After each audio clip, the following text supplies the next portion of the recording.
So, the translations are out for Manga Chapter 304, and let me just say, we get a whole lot of bombshells dropped in this chapter. Lore about All For One, lore about the previous users, the reasoning why All Might appears as the flaming vestige inside of All For One. The theory that I had a few days ago, it was completely and utterly wrong. Sort of. Kinda. Actually, it wasn't completely disproven, but we'll talk about more of that in this actual chapter review right after this intro. Hit it!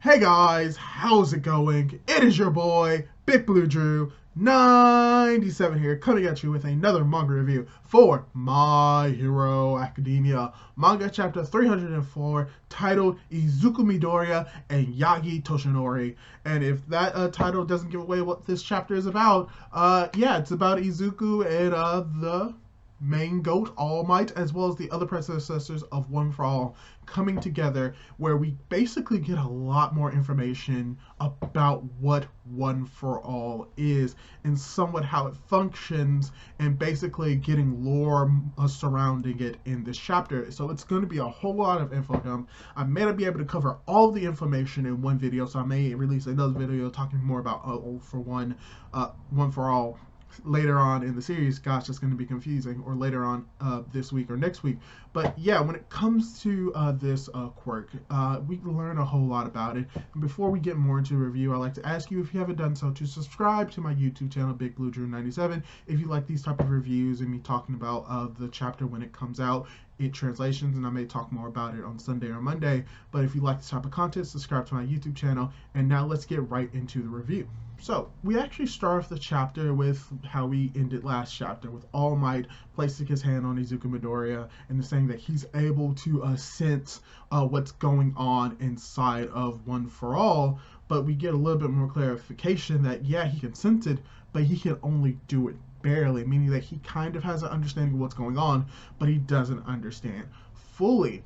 And as well as when we see that, we also see that Deku, while he's still unconscious and still like trying to recover, he's thinking about how everyone else is. He's wondering if Kachan's okay, if Endeavor's okay, if Hado Senpai, if Ida. He's wondering if everyone is okay, as we cut over to Deku standing in front of all of the previous users of One for All, from the first user to the 8th, and they're all sitting around this type of round table situation where all of the chairs are facing Deku. And what is very interesting about this is that it's very adorned, like the chairs look very fancy, but what is even more interesting is that, like I said, we see all the users. We see the first user, we see the fourth user, fifth user of Daigoro Banjo, as well as the sixth user. We see Nanashima, where we see All Might, and he's still in this flame-like form. But what is interesting is that we see the second and the third user facing away from Deku, as we get the other users basically like chiming in. It's like,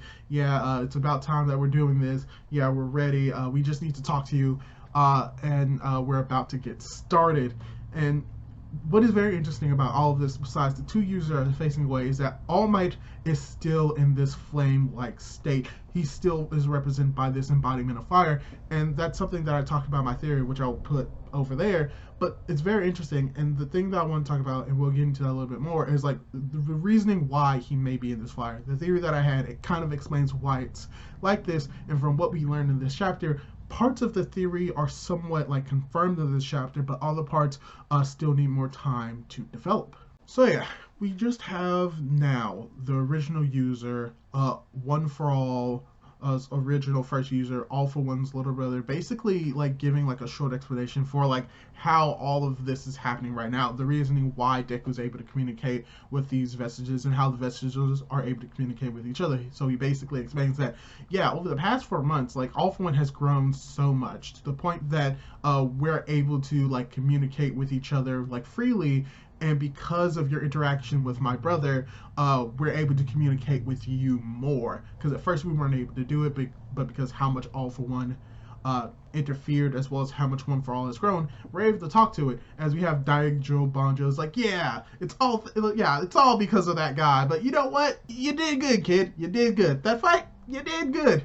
Yeah, I remember that fight. So yeah, we basically get just like a small like confirmation of like how this is all happening, why they're able to communicate with them, and Deku kind of like comes to this realization too. But we also get the realization that because of what One for All was being done by All for One, Deku was able to grow a little bit from that to the point where he's not able to talk in this world because he still lacks a mouth, but he's able to kind of like mumble out certain words and like kind of communicate to the other vestiges, which he learns that he can do now.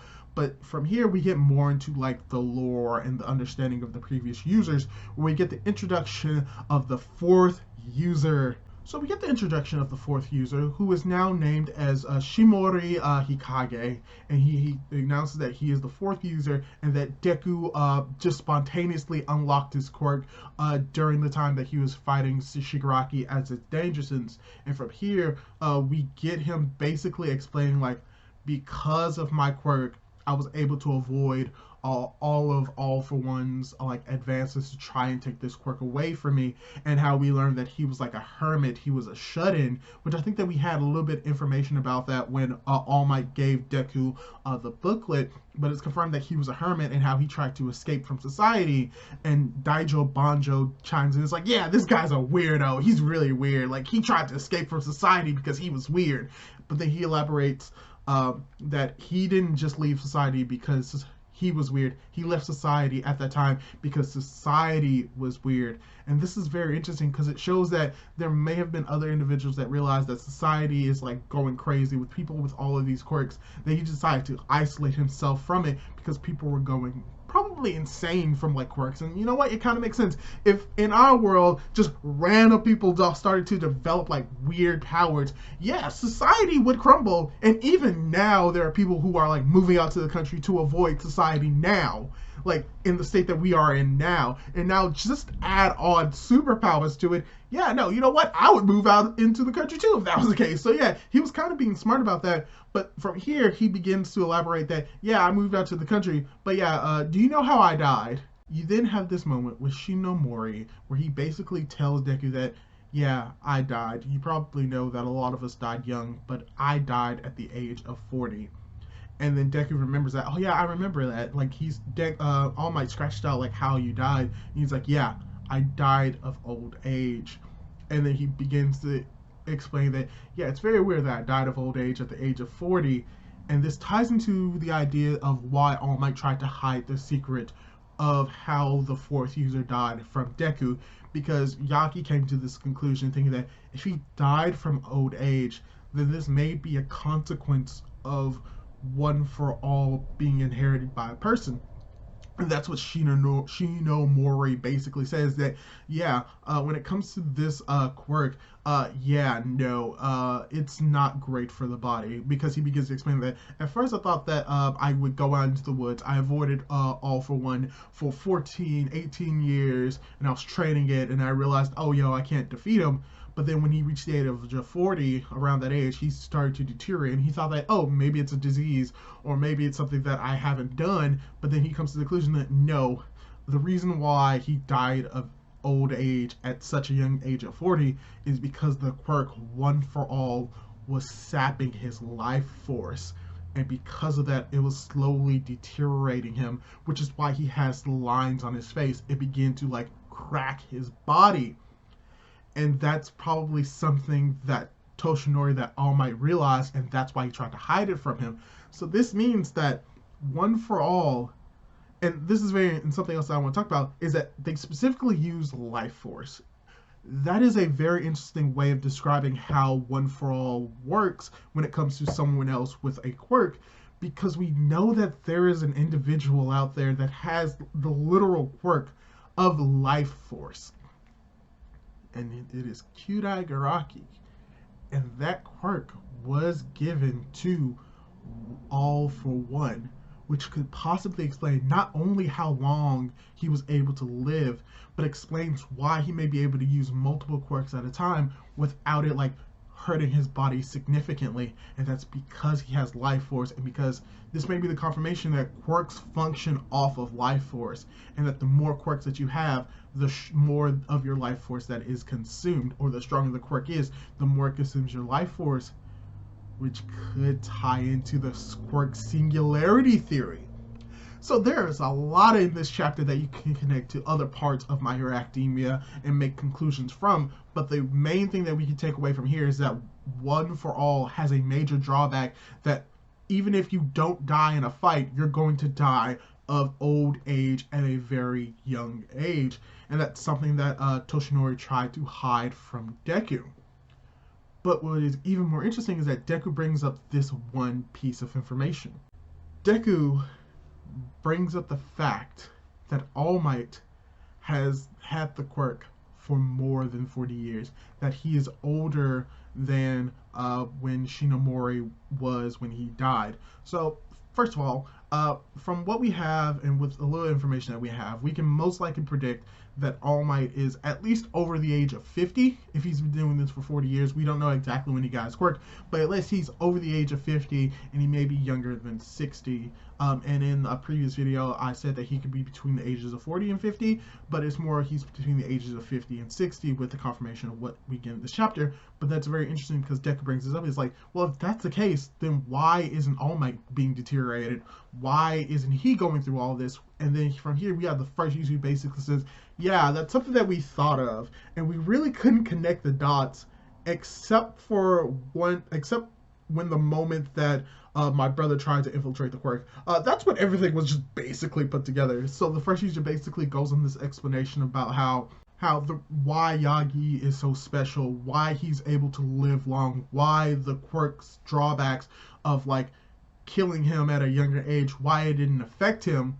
And then because of the information that we got from the interaction with All for One, as well as just information that we subconsciously got from Yagi's consciousness, but what's even more interesting is that Deku comes to this conclusion that it's probably because All Might is quirkless, as the first user basically elaborates, yeah, that might be the case. So yeah, basically the first user, as well as everyone else within the quirk of All for One, comes to the conclusion that the reasoning why Toshinori did not face these drawbacks is because he was quirkless, and how a good explanation of how it actually works is basically how people who are born with cups have it already somewhat filled, and if you add All for One or One for All to that, then the quirk will become overflown and begin to crack. But because Toshinori didn't have a quirk in the first place, in a sense, One for All became his quirk and filled the cup there. So, with this understanding in mind, this is when it comes into the idea of like my theory about why All Might may not actually be inside the quirk of One for All, and it's right when it comes to the reasoning why. Being the fact that he is quirkless, but it's very likely that his consciousness could reside inside of One for All, but I still will say that it's probably not fully there, and it could be because he was quirkless, or maybe it's because he's still alive, because we also get a little bit of information, and this could be translations issues, but it's basically what the first user is alluding to, that because of all of the information that we learned from All for One, as well as like subconsciously from Toshinori through his consciousness, we were able to come to this conclusion, meaning that because All Might is still alive, somehow or another, the information that he learns, his consciousness, is somehow still being able to be transferred over to One for All, and that may be the reason why he appears as that flame vestige, or it could still be tied to the fact that he's quirkless. So we probably still need a little bit more information to either completely disconfirm my theory altogether, but at the very least, like, I did tackle the idea that he may be inside of the quirk, and the reason why he is in this flaming form could be because he was quirkless, and they talk a lot about the fact that Toshinori is quirkless, and the reasoning why like he was able to do what he did was because of that. So at the very least, I got that one part work, and I will take that W wherever I can find it. So yeah, we basically get that relationship, and how also something else that we learn is that most likely Deku can't, or to be specifically, shouldn't pass on the quirk of One for All to anyone else, because we get this confirmation that the reasoning why Toshinori was able to somewhat see the vestiges and how he was still able to use the quirk effectively is because he was quirkless, and how they cannot risk it passing on to quote unquote normal people, mainly people with quirks, because if they pass it on to someone with a quirk, then it will begin to deteriorate their body and they'll die of young age, meaning that the quirk will be lost. But if they pass it on to a quirkless person, they won't have to face that issue. The only problem with that, and that's something else they did talk about, is that as society gets closer and closer to like the quirk singularity, where more people gain quirks, there's going to be less and less people that end up being quirkless, meaning that they may be unable to pass the quirk on to someone who is quirkless. So basically, it's not that they can't, is that they shouldn't, because they'll be putting someone in danger. And they also talk about how if they had this information sooner, they could have saved a lot more people, and how it was a miracle that All Might could have passed the quirk on to someone who was quirkless. Basically, Deku was just lucky, and people, you could say it's fate, you could say that it's a miracle, but if it wasn't for like Deku being who he was, we wouldn't have been here.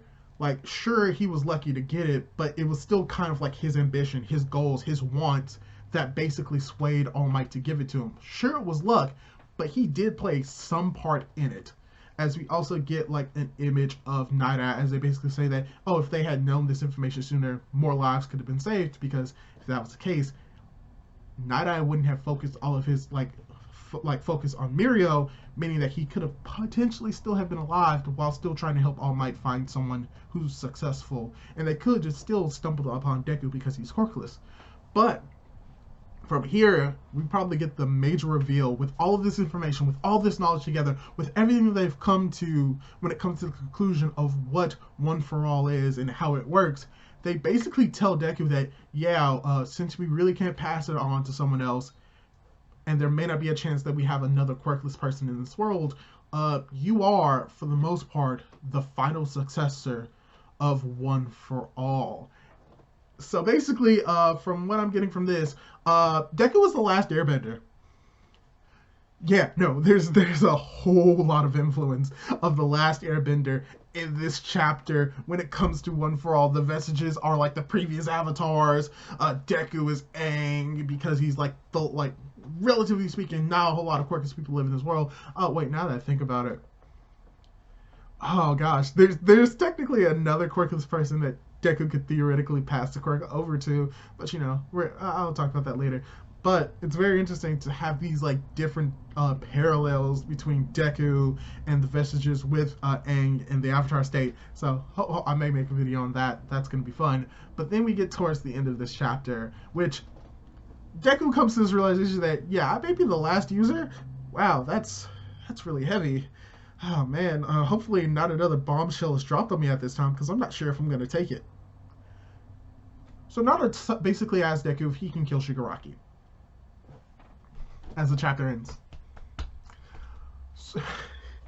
So we go from an exposition of how One for All works. Gosh, it's going to be confusing.